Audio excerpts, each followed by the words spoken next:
What we're looking for is where can AI um, help you be more human rather than less human. So the first round of AI slop was all about being less human. It was fake ideas, fake concepts written for other AI, algorithms, and it didn't reflect well on the creator, and it didn't reflect well on, it didn't help the reader.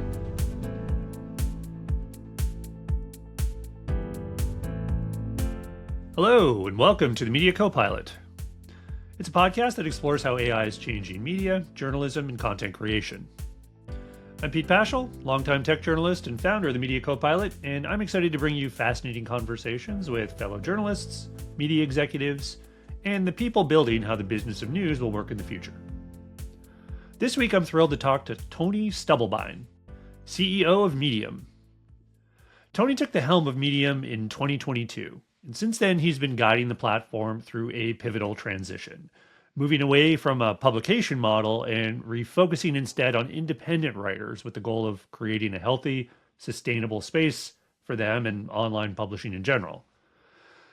Now Medium's taking that mission into the AI era. The company just joined a coalition of major publishers and tech companies, and that includes Reddit, Yahoo, Quora, the Daily Beast. And they're all supporting a new web standard called RSL, and that's short for Really Simple Licensing. The standard's designed to give creators and publishers a way to clearly define how AI systems can use their content, and, importantly, how they should be compensated when they do. Tony and I talk about RSL, of course, but we quickly go way beyond that. Tony's a very deep thinker about writing and what its role is on how we get information online. And most importantly, the incentives that shape how people build businesses around that. Be warned, we get a little philosophical here and there on what AI means for our media ecosystem, but it's all in service of figuring out what the rise of AI means for the open web and for writers everywhere. So I hope you enjoy the conversation. And if you do, I'd be grateful if you'd leave a review for this podcast. Reviews, especially in Apple Podcasts and Spotify, they really do help the show, so please leave one if you can. Also, a couple quick notes. I'm offering a monthly class on AI for beginners. It's only 60 minutes, and like everything I do, it's focused on practical takeaways for media professionals. That's people in journalism, PR, or communications. And it's only $49. Each one's a live class, so it's always up to date, and I guarantee you'll walk away with something you can apply to your day-to-day. You can sign up at mediacopilot.ai. Also, this is your last chance to enroll in one of my 2 advanced AI courses that are starting in November. One's for journalists and the other's for PR and comms.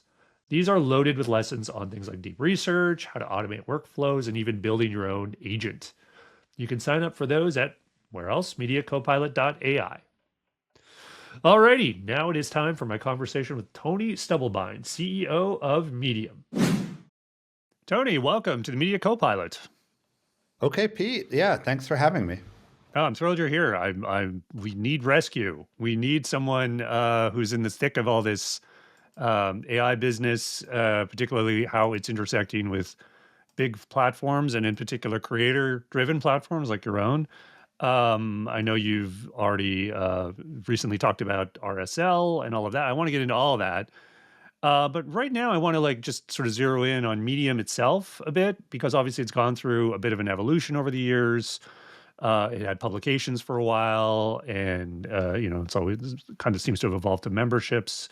And now obviously you've taken some stances on AI and licensing. Basically, when you look at what Medium is today, how would you describe it, and what is it trying to be as we're advancing to this next chapter where AI is a big factor?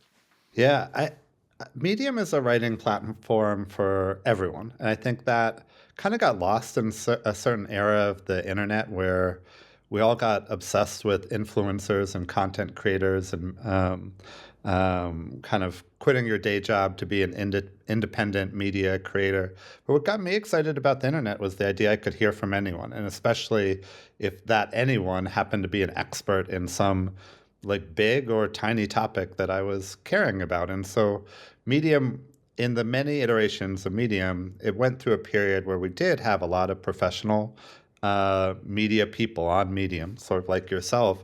And we've gone back to being a place for amateurs, because I think a lot of times a professional who writes is a very exciting person to hear from. Like our business, essentially, the part of the business that makes Medium profitable is people writing about their job so that people who want that job can, learn how to do their job better. Like we have a huge traction in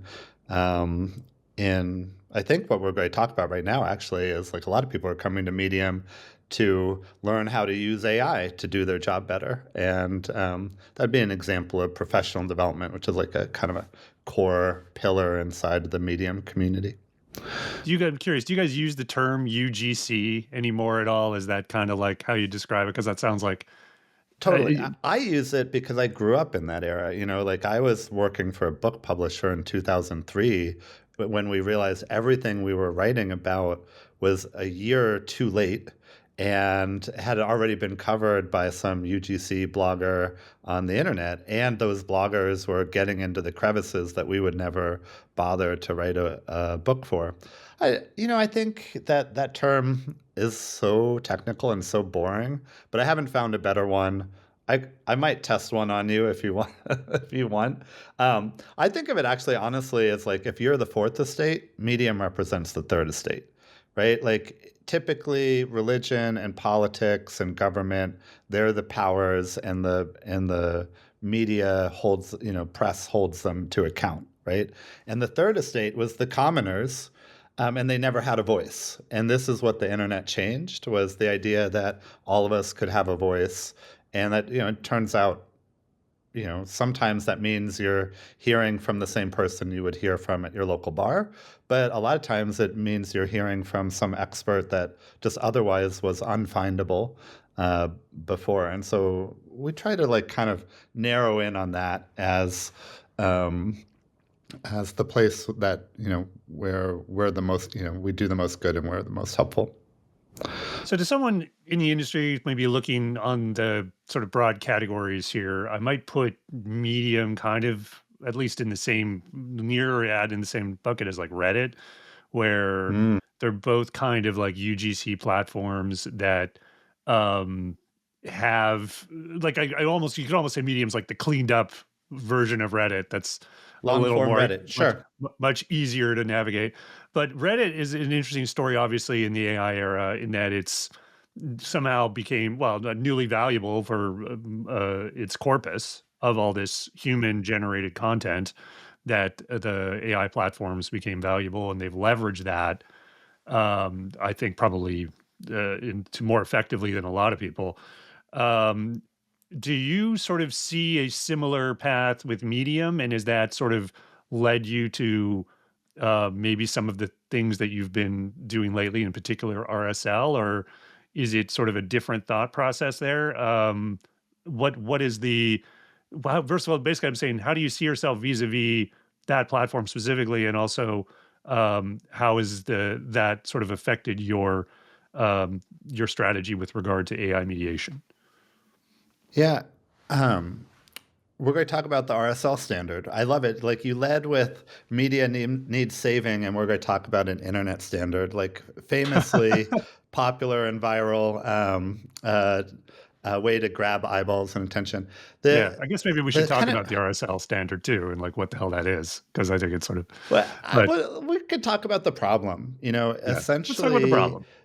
the AI companies launched in a way that I think was antisocial, that our society is based on an exchange of value, and they launched without any exchange of value. They didn't ask if they could train, and then they didn't offer any money, and they didn't offer any credit a lot of times. And so, kind of, the internet runs on a particular type of credit. It's that I link to you and send traffic to you. Like, we all let Google train on our content because Google sends us all this traffic, right? So that's the social contract that the internet was based on, and the AI companies ignored that. And in a way, I feel sorry for them, because if they don't come back with a working social contract, the internet is just going to retreat from public publishing altogether. It's actually, if you think about it, public publishing is weird, right? Because you're putting yourself at so much risk right now from getting attacked by strangers, and misinterpreted. It's like it can be very toxic. But the thing that makes it worthwhile is that essentially Google had been offering so much free traffic to put yourself out there. But if you don't have that incentive, we're all just going to retreat to private spaces again. And you see this in so many trends right now. I think Substack, like, is an example probably of like you've got your paid newsletter, and that's like kind of your semi-private space. I think a lot of the Twitter exodus actually went to Discord. It definitely went Hmm. to private group messages, and like over the summer, we had spun up a whole separate blogging platform just to experiment with ourselves, based on the idea of private blogging. And immediately you realize how many things people want to say that they would never say to the entire world. And so I think that there's something that the AI companies have missed, which is if they don't provide the incentive for people to publish in public, their ability to train and learn will just flat out disappear. And so the content world, like people like Medium, Reddit, Quora, O'Reilly Media, which is actually a company I used to work for, like have gotten together to support a new internet standard. Okay, this is like always sounds so boring to me, even though I guess I was early and excited about it, in some wonky way. Not But to the me. idea You're among is, wonks here. You're good. yes, okay, good. And it's called the Real Simple Licensing Standard. It came from some of the people that were behind the RSS standard way back in the day that made a lot of blogging possible. And the Podcast. idea is, and podcasting, right? And the idea is to have a standardized way to talk about this tension, which is around the social contract. If you, as an AI company, want access to the content we have, here is the arrangement that we will allow. Otherwise, we'll block it. I usually make the point too, like Medium is capable of poisoning the results too, and like you've actually seen Cloudflare will poison the content that AI crawlers see, um, just as a way to dissuade them from being a bad actor. You But talking about essentially, their bot blocking by default, or what? they have something beyond that that will Right. just like rewrite some of the content. Um, Interesting. and and so it just, essentially you're like, if they're bad actors, we have tools to deal with them in the same way we have tools to deal with spammers and whatnot. So I think there's going to be a way to force the AI companies to some sort of agreement, and that agreement is either going to be you got to send traffic or you got to send money, and if you don't, we don't. Why would we support you in any way, right? And we're going to hide ourselves from your view, and I think because there wasn't a standard, every media company went and did a custom deal. Right. And that's what you're talking about with Reddit. Reddit was very early and successful about doing a custom deal. Medium, I think we were just waiting for the standard, and we thought thought it was better for the internet if we all operate together. And As for opposed to all us, these licensing deals, which sort of has become not quite the standard, but sort of was the the way things have been done for the past couple of years anyway. exactly right.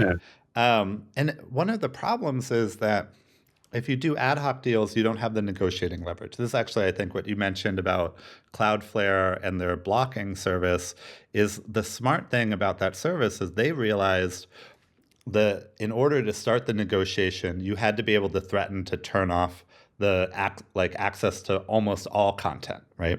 Like, and because if one media company blocks their content, there's still plenty for the AI companies to train on.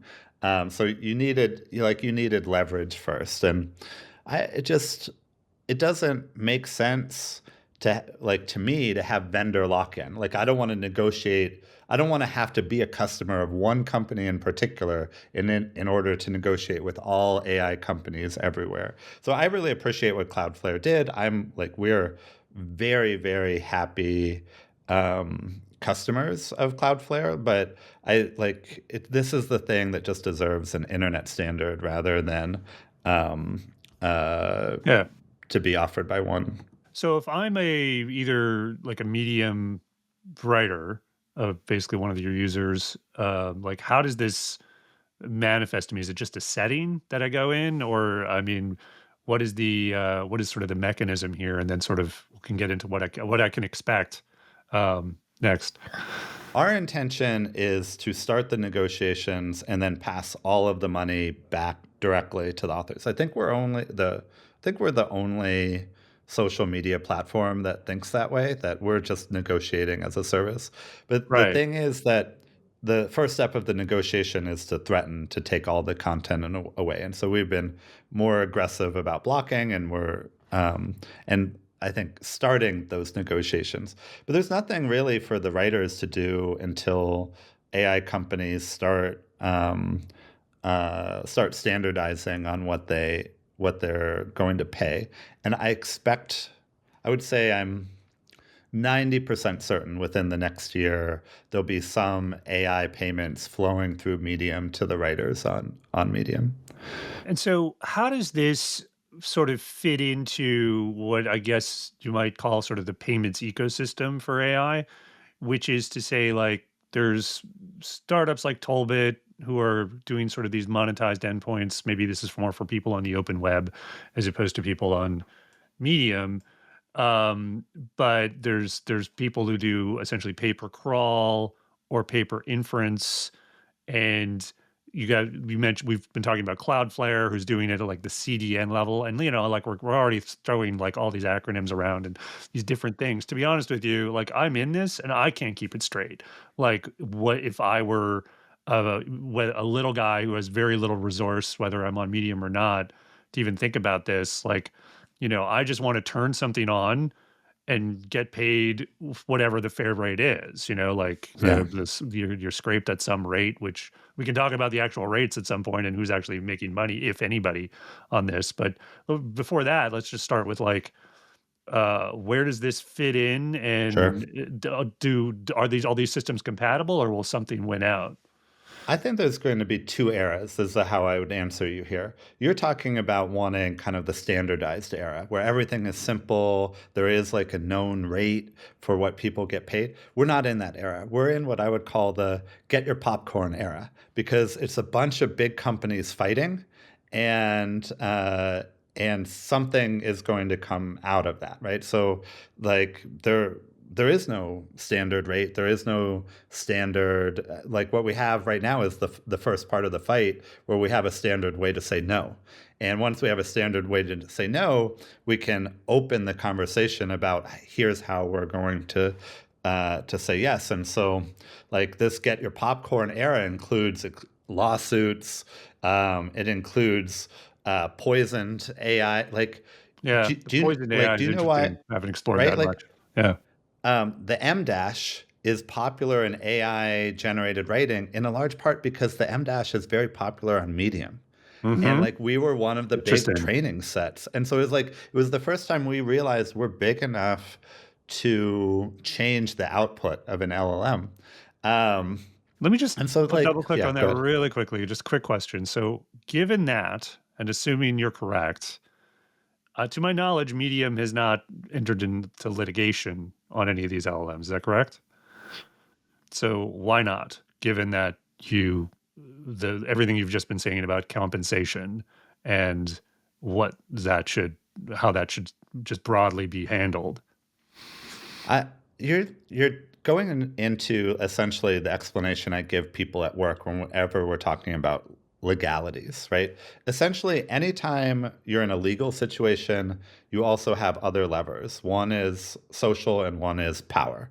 And I look at this situation and I say, I don't think the legal standing's actually that good, right? It's not turning out necessarily to be a copyright violation. You might have some standing around terms of service and crawling, but that prior era where the original training, I'm not sure that it was illegal.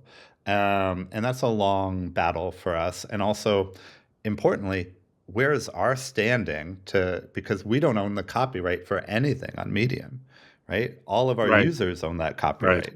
So you're talking about, we're a software company.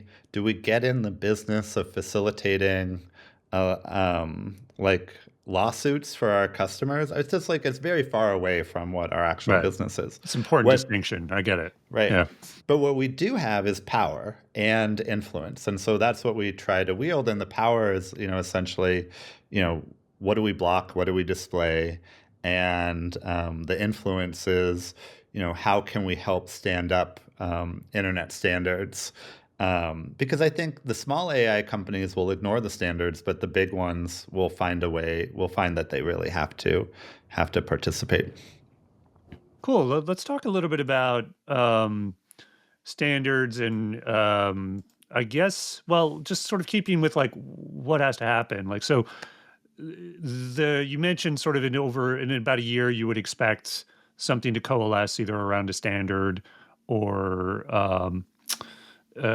just a new way of doing things from a business perspective. Do you think the courts are going to be a part of that in terms of steering things that way, or do you think that can happen absent some indicator either from the courts or the regulatory bodies or whatever to I guess straighten things out? And I guess I would wonder about vis-a-vis that, like as more sites like yours and others do blocking, as players like Cloudflare enter into this, does like, and you mentioned the poisoning, which is a great little thing to go, does then the quality of all this stuff in terms of what you get out of AI start to go down if they don't? And is that going to be the thing that sort of forces them to the table? Yeah, I think the quality will go down, and also they'll start to have competitive fears, right? Like, imagine that if every content and media company got mad at OpenAI at the same time and only did exclusive deals with Google, Hmm. then what, right? What's going to happen there, right? Um, I, You'd almost find like the AI news internet sort of shifts overnight yeah, in that kind of right. situation. Then just like So gotta go to OpenAI or gotta go to Google. And in the technology, there's really two pieces. There's the LLM, which is the language model, and those I think are sufficiently trained. They're very, very good. But in order to give you results, they want current information. And that current information is the RAG, So, like, Gemini summaries are this great LLM that's doing a Google search on your behalf and then summarizing the content for you.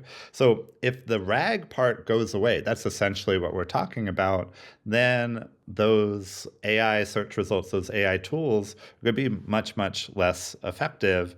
And I mean, I'm just like, what I'm telling you is what I tell Google when I talk to our reps there. I like, look, we are available to Google because there's an exchange of value. If that goes away, we're going to redesign everything about Medium to be private. And in fact, we already have things in the works for that. And that's just the way the whole, like, how we're responding is how the whole internet will respond. And I mean, it will be painful, I guess. And in a way, I'm sad not to have the information superhighway that I was promised when I was a kid. But also, there's something more human about publishing for five people and getting a response directly from them versus publishing to a number. How many page views is enough to satisfy your ego, right? And it's very generic and kind of dehumanizing sometimes to be on the internet and to like be performing for these artificial systems. And there is also, I think there's something about the retreat from the public internet that I'm actually really excited about. Sweet. So I'm really curious, right off the bat, what are the things you have planned for that potential post Google era if the value exchange is no longer makes any sense? But it also speaks to sort of the overall point of enforceability, like if you have these things, whether it's standard, a payment system or whatever, and the players you're dealing with aren't going to play ball, um, how do you deal with that? So like on the big level, it sounds like sort of there's a nuclear option. Love to learn more about that, but also like below that level, there's the sort of level one robots.txt kind of stuff you can do, and then sort of what's in between. Um, yeah, I mean the RSL standard basically operates at the robots.txt level, and there's some extensions that operate at the page level. And when we get into it, we'll probably implement it at the page level so that individual writers um, can opt out or opt in as necessary. I think the thing that I'm wondering about, kind of an open question to me, is how does the writing on the internet, how does the content change if the value proposition shifts from heavy on free distribution but light on payment to um, light on free distribution and like not heavy on payment? I mean, I don't think these AI companies are going to pay a lot, but they'll pay something, right? Like that's going to be a shift. And who does that shift work for, and who does the shift kind of leave out? And I think that maybe this is good for independent content creators like you, but maybe not. Like I think you rely on the free internet at some level to get your paying customers, right? And so just like that Yeah. shakeout, people are like the content we see online is so sensitive to the incentives, but you can't really predict what will happen just by interviewing people. You just know if you change the incentives, we're going to see something different. And that like we're waiting for that to shake out. Yeah, my general sense, and you tell me if you disagree.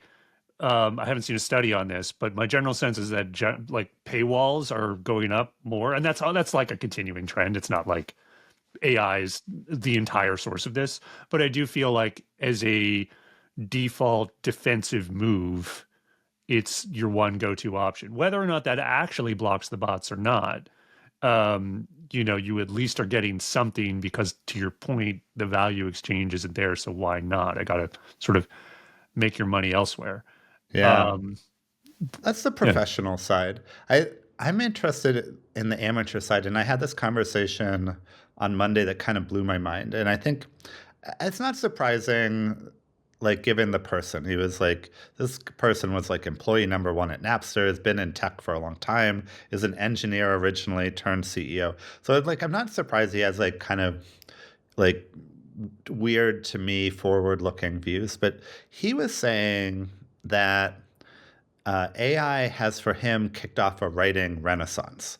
It's just like now that, um, and it's not, he's not writing for other people. He's writing for the AI itself.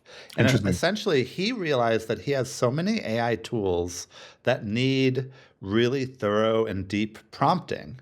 And so he's trying to capture all of his life wisdom about entrepreneurship and running a business and running his business in particular so that he can then feed it to an AI.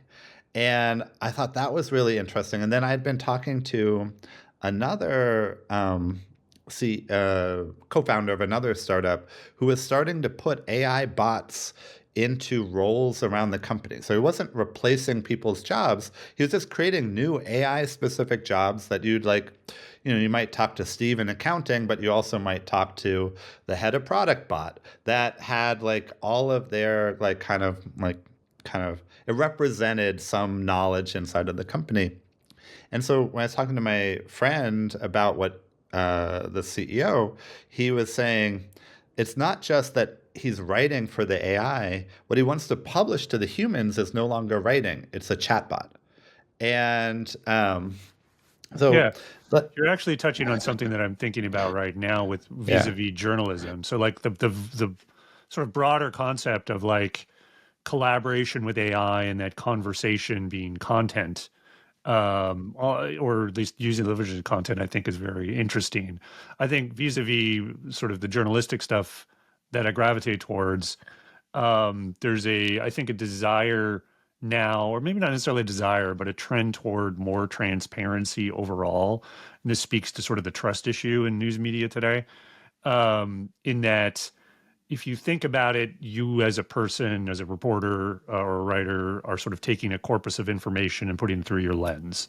And Yeah. then, well, what if you just sort of put the curated corpus of information, and then that goes to the AI, and then whoever wants is interested in that can put their own lens on it.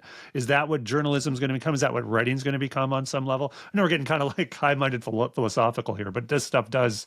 I'm actually really fascinated by, and would be curious to see if you see that as kind of where the puck is going, and then how would you adapt a platform like Medium to sort of get ahead of that? Yeah, I think that the chat is a really good format for this concept of why would you ever read anything that isn't personalized in real time for you, the reader? Like that's essentially what I think you're getting at. So, I mean, let's take a simple use case. I'm reading something about the news. There's background information in that article as if I've never heard this topic before. But if I've heard the topic, just cross all that out. Like I already know this information. Or if I'm coming to it for the first time, okay, make it longer, right? That kind of like you could just expand or contract it based on what the reader already knows. Um, I think that there's a potential to do annotations, right? That the like as you're reading, here's extra information that's specific to you. You could do actual rewriting on the fly.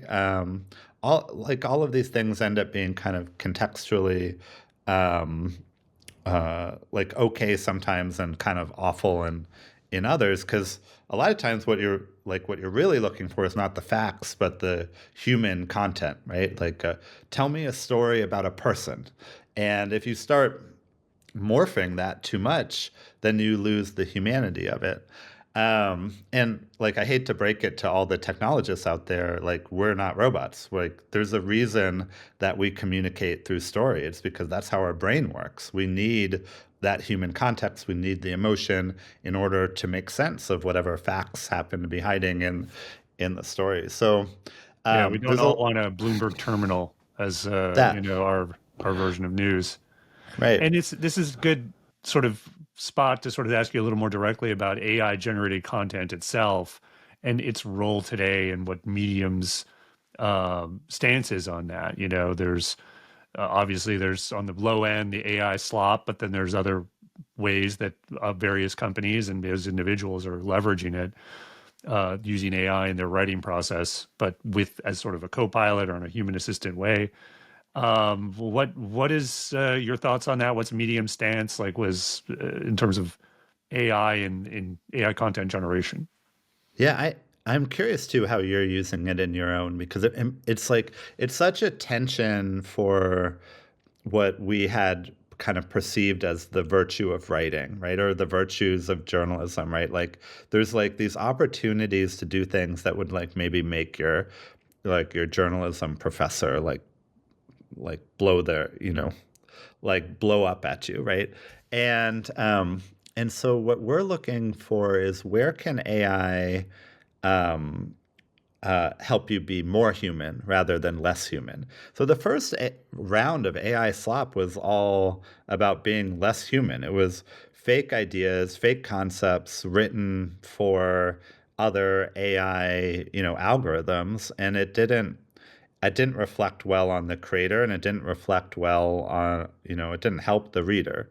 Um, so yeah, I think we kind of always come back to first principles that I don't think there's ever going to be a world where people aren't trying to be smarter and aren't going to feel like their life will get better if they're smarter. And so you have to judge every AI tool through that lens. Is this helping elevate the human customer or not?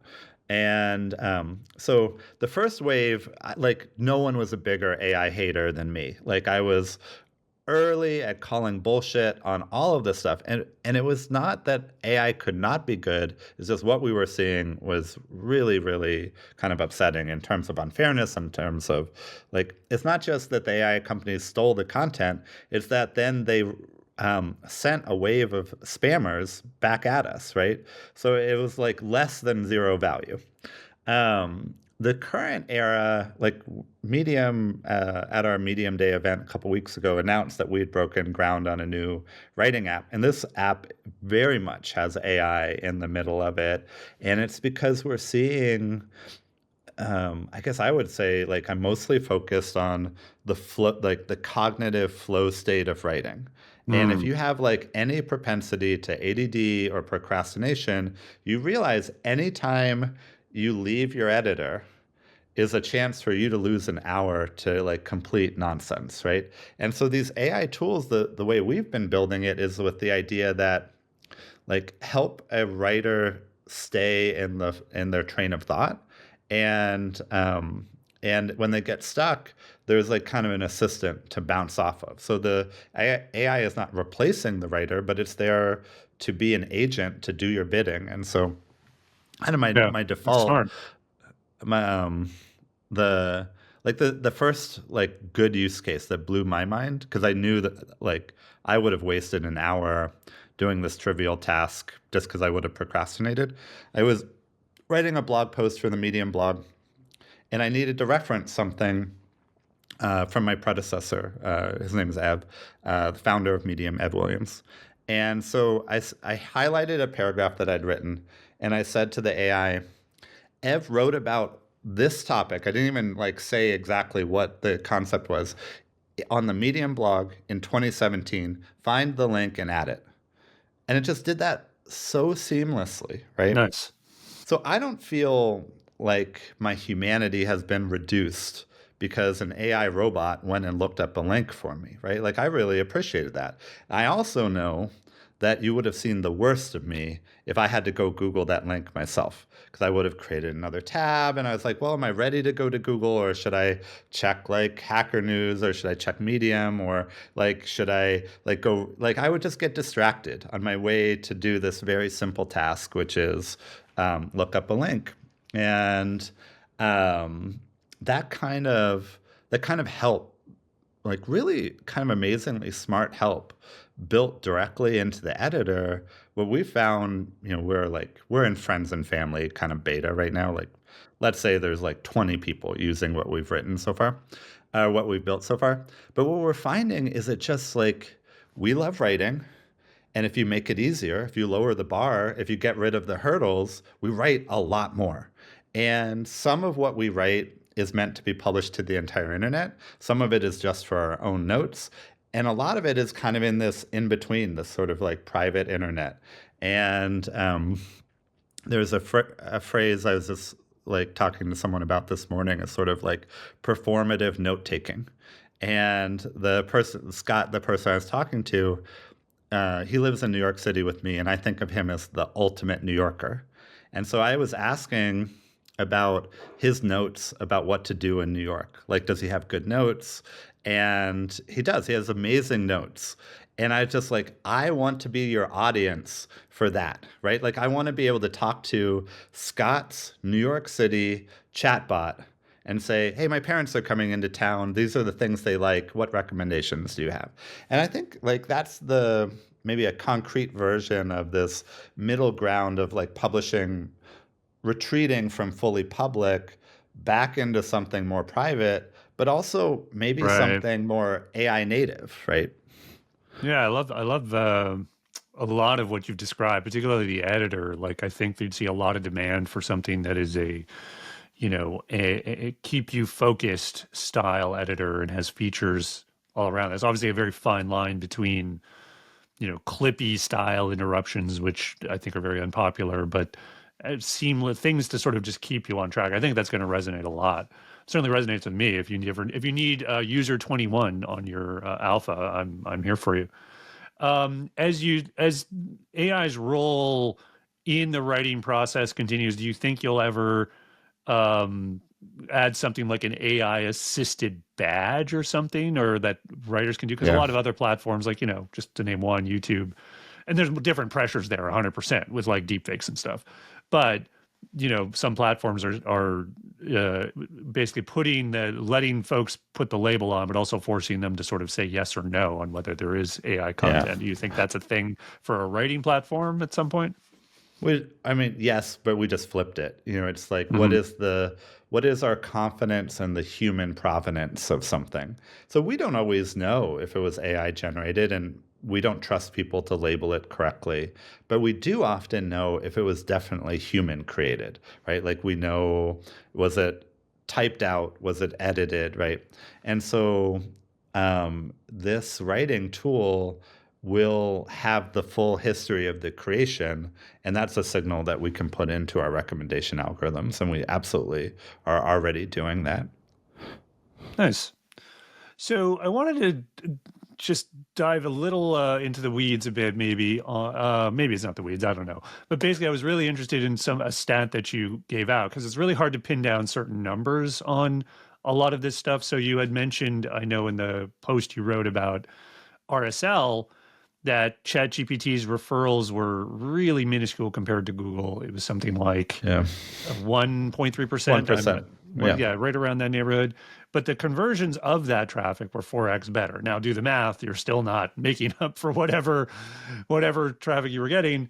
But that said, you sort of alluded to things you might be able to do in terms of product, in terms of what you can do on whatever power that you have, like you said, as a platform to amplify maybe those high intent users. And I'm just curious if you could give a little more texture there in terms of helping your users get like member growth, and how do you do that without maybe over optimizing for AI?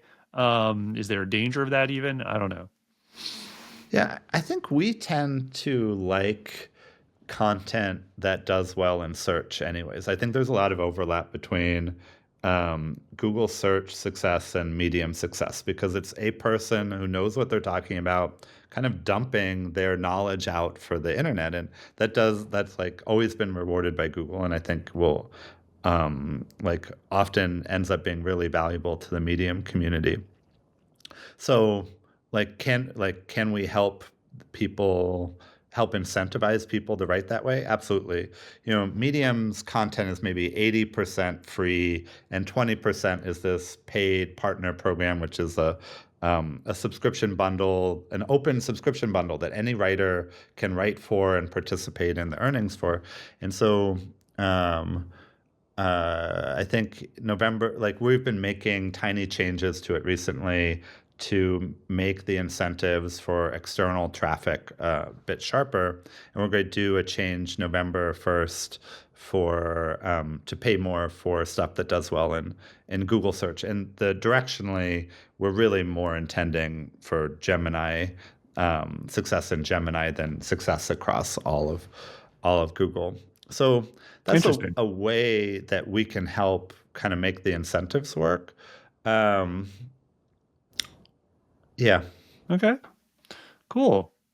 Assuming it all goes well, let's start projecting out a little bit to what things are going to look like maybe on you mentioned timeframes of like a year in terms of what the AI companies do. What is sort of the best case scenario, worst case scenario in terms of how this ends up playing out? At least for your customers, the people on your network. I Here are the things that I'm optimistic for. Like obviously, like we're champions of writing. We like regardless of media formats, we think writing is the best one because it's the thing that promotes the deepest thinking. And so we actually think we're in the middle of a writing renaissance right now, because so much of the AI interfaces are written, and they encourage you to be more articulate, more verbose a lot of times, like to really like Hmm. write a lot more, because suddenly you're getting a lot more value out of what you have written. I think we're also very pro-human, and I'm excited. That's the other thing I'm really optimistic about is like it's a little bit tough on the business to lose all this free traffic, but it's really good for human connection to stop being so focused on writing for anonymous algorithms, and instead to be writing for really specific audiences. So like, Medium really upgraded our email subscriber list as like a great place to build an audience. That's a consistent audience to write for. Medium's always been built around these community publication. So it's like, if you're a paleontologist, there's a paleontology publication that you can go write for. And that's like, it's much more concrete. Here's this group of people that I'm writing for. And like that retreat away from the global town square as actually it increases the humanity of who you're writing for. You can actually picture the audience, and so the writing app, the note taking app that we're working on, it like kind of like fills in like even smaller groups. It's like, I'm writing for myself, I'm writing for 4 people, I'm writing for private groups. I think like all of those things get me excited because they feel more like human connection to me. Um, and and that's, I think, where these trends end All up. right. So I guess defining success then is that sort of narrowing ends up being more successful in some way. It doesn't necessarily even have to be monetarily, but hopefully monetarily, so that it's in the interest of these people to keep doing that. Yeah. And if the dystopian sort of view of that is like, that isn't as successful as what came before. This different incentive system produces something that makes you less successful.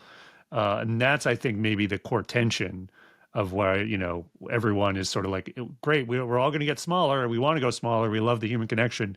Can you be a quote unquote success? What does that look like in a good future versus a bad future? Right. It's like, it's both, right? And this is why I called it like, get your popcorn. Like, the public internet that we know is going to die in a really interesting and entertaining way, right? And okay, like, let's enjoy it if we can. But it doesn't mean that nothing good will replace it. Right. Nice. Okay.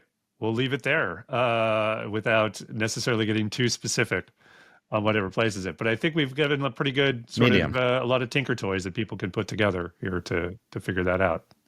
If anyone remembers tinker toys. Tony, this has been a great conversation. Thanks so much for dropping by the Media Copilot and sharing your thoughts. Love to regroup with you at some point and see how it all turned out. All right. Thank you, Pete. Thanks for listening to my conversation with Tony Stubblebine of Medium. If you enjoyed this episode, I'd appreciate it if you'd take just a minute to leave a rating or review of the Media Copilot in your podcast app. Also, don't forget to subscribe to the Media Copilot newsletter and check out mediacopilot.ai for our classes on AI for journalists, PR professionals, and communicators. Be seeing you in the future.